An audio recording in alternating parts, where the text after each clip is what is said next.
Hey, what's up, man? And welcome to Where to Find Quality Women Outside of Bars and Outside of Nightclubs. So, this was a question that was posed to me from a member inside of the group.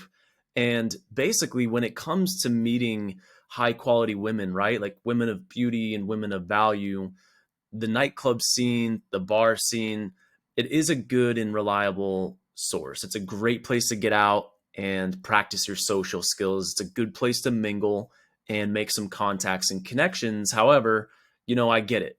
There's definitely that certain level of resistance to nightlife. And hey, if you're not all about the night scene and you want some extra ways and extra places and ideas of where you can find and where you can meet quality women to, bring into your life and bring into your social circle.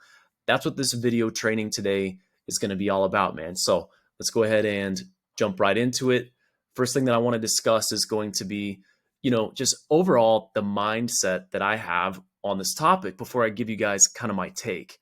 So, the issue, it likely isn't that you don't know where to find attractive women outside of nightclubs and outside of bars, but rather the issue is more so a lack of resourcefulness and creativity overall. So I want to talk about this before I actually get into some of the techniques and places, right? Because I think that most likely there's a fear of rejection that holds you back from capitalizing on opportunities. Now, in reality, the world is your oyster. So theoretically, you could be meeting people and meeting women everywhere you go. There's nothing preventing you from reaching out to women or opening men and women under any condition. So, to be honest with you, man, this is something that I want you to kind of take a step back and think about. It's not that you don't know where to go or how to find these people or these women.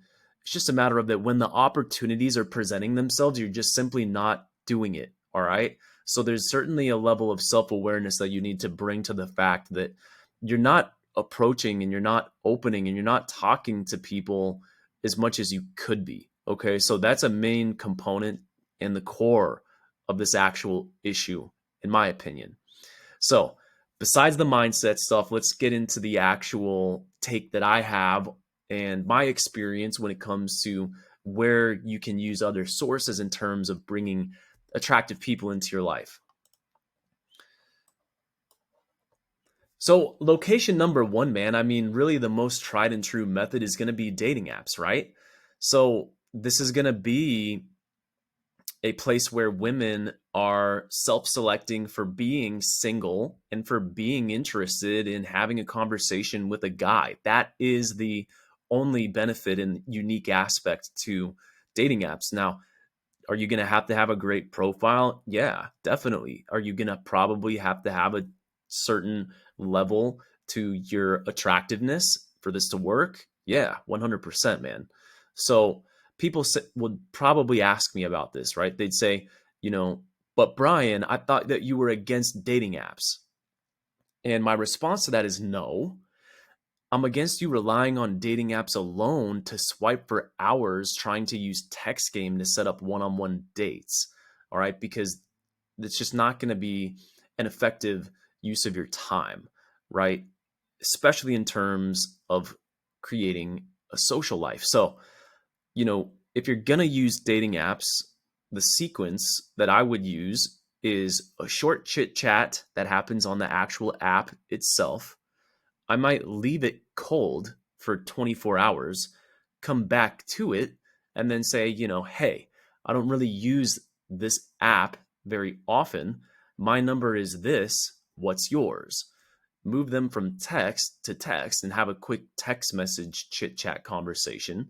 And then let's see how many mutual friends that we've got on Instagram, and then move over to Instagram at that point. And then from there, give it a little bit of time before I would send them an invitation to something fun or high value in terms of what I'm doing with my social circle. So dating apps are number one on the list because it's going to be the easiest place to begin meeting women outside of nightclubs and bars. pretty obvious. All right, so location number two, man, is going to be Instagram cold outreach. So, yes, you can look up hotspots around your city. You can go to the hotspot business Instagram page and you can go through the tagged section and send out cold DM messages to these ladies. However, keep in mind that this is only going to work for you if your IG looks good. And also, if the one message that you're sending, because all you can send is one message before it goes into, quarantine and isn't going to allow you to send anything additional. It's going to want to be some type of value packed, really cool invitation to an exclusive event or an exclusive party under the premise that you're just looking to get a crew together and you're basically building out your guest list. So remember, I mean, you don't know who these people are. You don't even know whether or not they are married or in a relationship or if they're single. So the reason that this one comes with a layer of risk is because you may inadvertently end up pissing somebody off, reaching out to the wrong person, and coming across as a clown. But it does not mean that this is not a way for you to contact and reach out to women outside of being physically located inside of a bar or inside of a nightclub. So it's number two on the list because, again, I'm just going in order of what I would think is the easiest, right? Like least amount of friction, ease of use is being kept in mind here. Location number three. So this is going to be daytime venues. Think about things that happen during the daytime on a Saturday or a Sunday. So I know here locally, they shut down the street and they do this massive farmers market where there's people that are shopping and trying out different foods and drinks and things like that. That would be a really good place to go.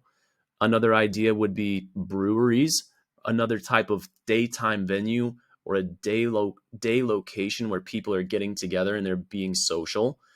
Pools is going to be another one. Lots of apartment complexes around here, for me anyways, where during the day, people are going to be getting together at the pool. The pool is a great place to meet people just in general. Lakes, that's similar. Beaches, that's going to be similar. And then there's events, right? Sporting events. So I'm thinking about things like Oktoberfest. There's going to be football games. There's going to be all kinds of sporting events, right? So there are events that happen. And what I want you to just be thinking about is what happens during the daytime, because, it's the daytime interactions. In fact, you could even be at a bar during the daytime, and it's not going to feel the same as trying to meet women at a nightclub, because daytime interactions have a totally different feel than nighttime interactions. So try to work a daytime event into your strategy. That's something that I do personally, and it happens once per week. I'm a big lake guy. I think you guys know that by now.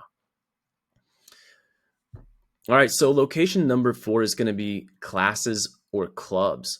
So volleyball leagues, dance classes, workout classes, things like solid core, running clubs, and yoga meetups. These are all things that are available anywhere. So any type of class or a club that's going to be co-ed, you can look that up online. You can look at all kinds of resources to try to find something like that.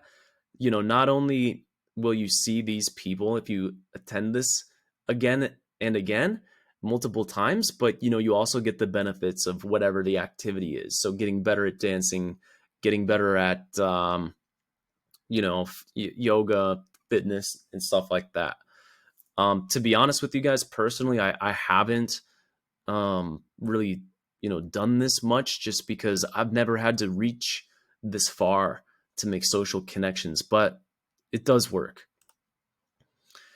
All right. And so location number five, I put this one on there because it is really strong, but it is at the bottom of the list because it's a slower burn and it can be a little bit tougher.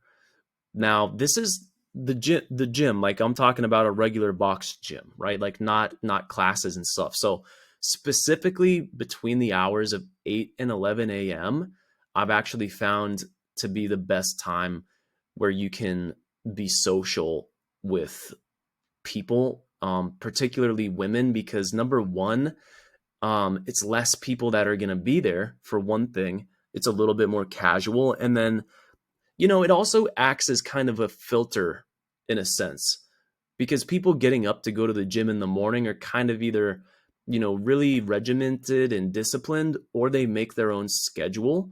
So either way, you can kind of assume that there's some high value characteristics there. So, I mean, best place, or one of the best places to meet women is at the gym, because you're filtering for people that are healthy. You're filtering for, people that are social, because that's what gyms are. That's what gyms are about. So I would recommend signing up for the most like expensive and high status gym that you possibly can in your city. It just is another filtration system, and it's worth the money. And this is going to be a strategy that you want to very slowly play, where in the beginning, you're just starting very brief interactions and carrying on short conversations, racking up two or three of them with the same people before moving that into an invitation for something social. So, yeah, I mean, that's pretty much it, guys. Like, to be honest with you, this should be more than enough. Like, this is plenty. So remember, at the end of the day, I mean, it's really not likely that it's a lack of lead sources, but rather a lack of resourcefulness, or rather a, fear, or a lack of willingness that's holding you back. So don't let any of that get in the way, man. I hope that this video sparked some ideas, gave you insight, and is helpful, man. See you guys in the next video. Peace out.